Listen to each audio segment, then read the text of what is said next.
तो अंतरिक्ष वैज्ञानिक दिन रात अंतरिक्ष में रहकर और अंतरिक्ष पर अपने नए नए अभियान भेजकर कुछ चीज की तलाश कर रहे हैं, और वो सबसे जरूरी चीज है जीवन, जिसको हम हमारी धरती के अलावा किसी दूसरे ग्रह, चंद्रमा या फिर एक्सोप्लैनेट पर ढूंढने की कोशिश कर रहे हैं। इसी कड़ी में वैज्ञानिकों ने कुछ थ्योरीज दी हैं जिनसे हमें यह पता लगता है कि मिलने वाली सभ्यता हमसे ज्यादा एडवांस होगी या फिर हम उनसे ज्यादा एडवांस होंगे, और हमें कैसे पता लगेगा कि वह मिलने वाली सभ्यता हमसे एडवांस है या फिर हमसे पिछड़ी हुई है।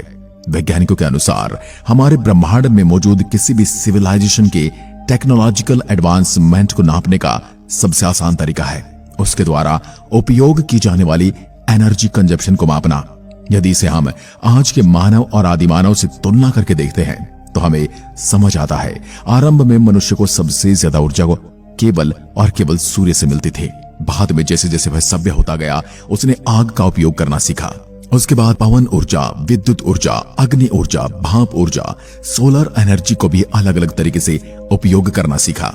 मतलब जैसे जैसे हम तकनीकी ज्ञान की ओर बढ़ते गए हमारी ऊर्जा कंजप्शन भी बढ़ती चली गई।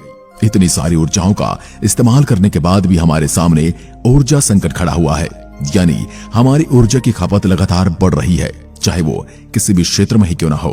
कोई भी सिविलाइजेशन जितनी ज्यादा एडवांस होती जाती है उसकी एनर्जी रिक्वायरमेंट भी उतनी ज्यादा बढ़ती जाती है, और इसी को ध्यान में रखते हुए वैज्ञानिकों ने कार्डशेव स्केल का निर्माण किया। यह स्केल हमारे ब्रह्मांड में मौजूद इंटेलिजेंट लाइफ को उसके एनर्जी नीड्स के अनुसार टाइप 1, टाइप 2 और टाइप 3 कैटेगरीज में बांटता है। आज हम एक ऐसे कृत्रिम मेगा स्ट्रक्चर की बात करेंगे जो कि किसी एलियन सभ्यता द्वारा बनाया गया है, और वो सेकंड में इतनी ऊर्जा पैदा करता है जिससे पृथ्वी पर 1000 साल तक इस्तेमाल किया जा सकता है। और इस यंत्र को किसी बड़े ऊर्जा स्रोत के बाहर लगाया जाता है, जैसे कि हमारा सूर्य या फिर कोई और तारा। और भी कुछ खास चीजें हम आज की वीडियो में जानने वाले हैं।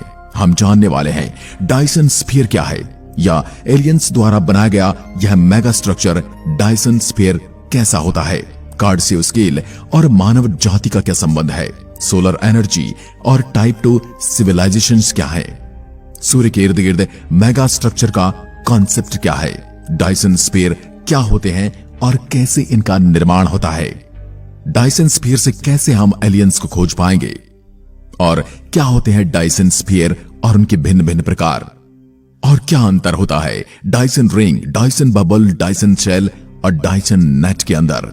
सबसे पहले जानते हैं कार्डशेव स्केल और मानव जाति। वर्तमान समय में हम इंसान इस स्केल में 0.73 पर मौजूद हैं, और वैज्ञानिकों को उम्मीद है कि हम इंसान कुछ सैकड़ों सालों में टाइप 1 सिविलाइजेशन बन जाएंगे, जहां हम हमारे पृथ्वी मौजूद सारी एनर्जी को हार्नेस करने में सक्षम हो जाएंगे।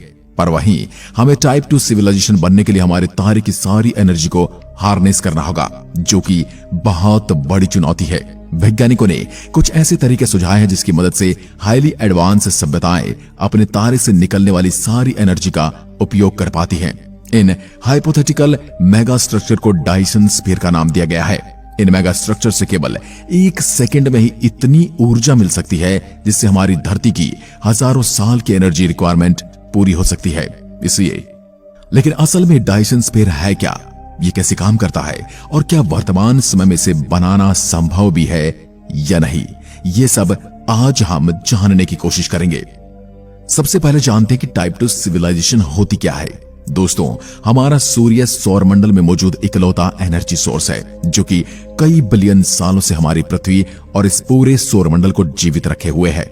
एक कैलकुलेशन के अनुसार अगर हम पृथ्वी पर केवल 1 घंटे में पड़ने वाली सोलर एनर्जी को पूरी तरह हार्नेस और स्टोर कर सके तो इससे हमें इतनी एनर्जी मिल जाएगी कि हमारी पूरी पृथ्वी की साल भर की एनर्जी नीड्स पूरी हो सकती हैं, और वो भी तब जब हम सूर्य की केवल 1% एनर्जी ही हमारी पृथ्वी पर पड़ती है।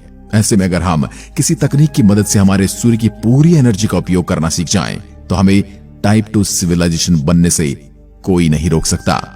पर हमें सूर्य की सारी एनर्जी का उपयोग करने के लिए सूर्य के इर्द गिर्द किसी प्रकार के मेगा स्ट्रक्चर का निर्माण करना होगा, और यहां से डायसन स्फीयर का कॉन्सेप्ट सामने आता है। इस मॉडल को सबसे पहले 1960 में फ्रीमैन डायसन ने पेश किया था। मॉडल पेश करते हुए उन्होंने कहा था कि भविष्य के एडवांस सिविलाइजेशन के एनर्जी की जरूरतों को पूरा करने के लिए इस तरह के स्ट्रक्चर डेवलप किए जा सकते हैं जिससे सूरज की ज्यादा से ज्यादा एनर्जी को हम हासिल कर सकें। उनका कहना था ऐसे मेगा स्ट्रक्चर की मदद से हम एक्स्ट्रा टेरेस्ट्रियल लाइफ के एग्जिस्टेंस को भी डिटेक्ट कर सकते हैं। साथ ही यदि हम इन मेगा स्ट्रक्चर को हैबिटेबल बना सके तो हम इंटरस्टेलर स्पेस में रह सकेंगे। डायसन स्फीयर क्या होता है? डायसन स्फीयर एक स्फेरिकल हाइपोथेटिकल मेगा स्ट्रक्चर है जो किसी स्टार से निकलने वाली पूरी एनर्जी को हार्नेस करने और स्टोर करने में सक्षम होगा। डायसन स्फीयर या तो एक विशाल मेगा स्ट्रक्चर हो सकता है या फिर कई सारे छोटे छोटे सोलर पैनल्स और मिरर्स का कलेक्शन हो सकता है जो कि आपस में जुड़े हुए होंगे। ये तारे से निकलने वाली एनर्जी को हार्नेस करेंगे और उसे अपनी बैटरीज में स्टोर करने के बाद अपने ग्रह पर ट्रांसफर करेंगे। कई एस्ट्रोनॉमर्स का मानना है कि हमारे ब्रह्मांड में पहले से ही कई डायसन स्फीयर मौजूद हो सकते हैं जिसे एडवांस एलियन सिविलाइजेशन द्वारा डेवलप किया गया होगा।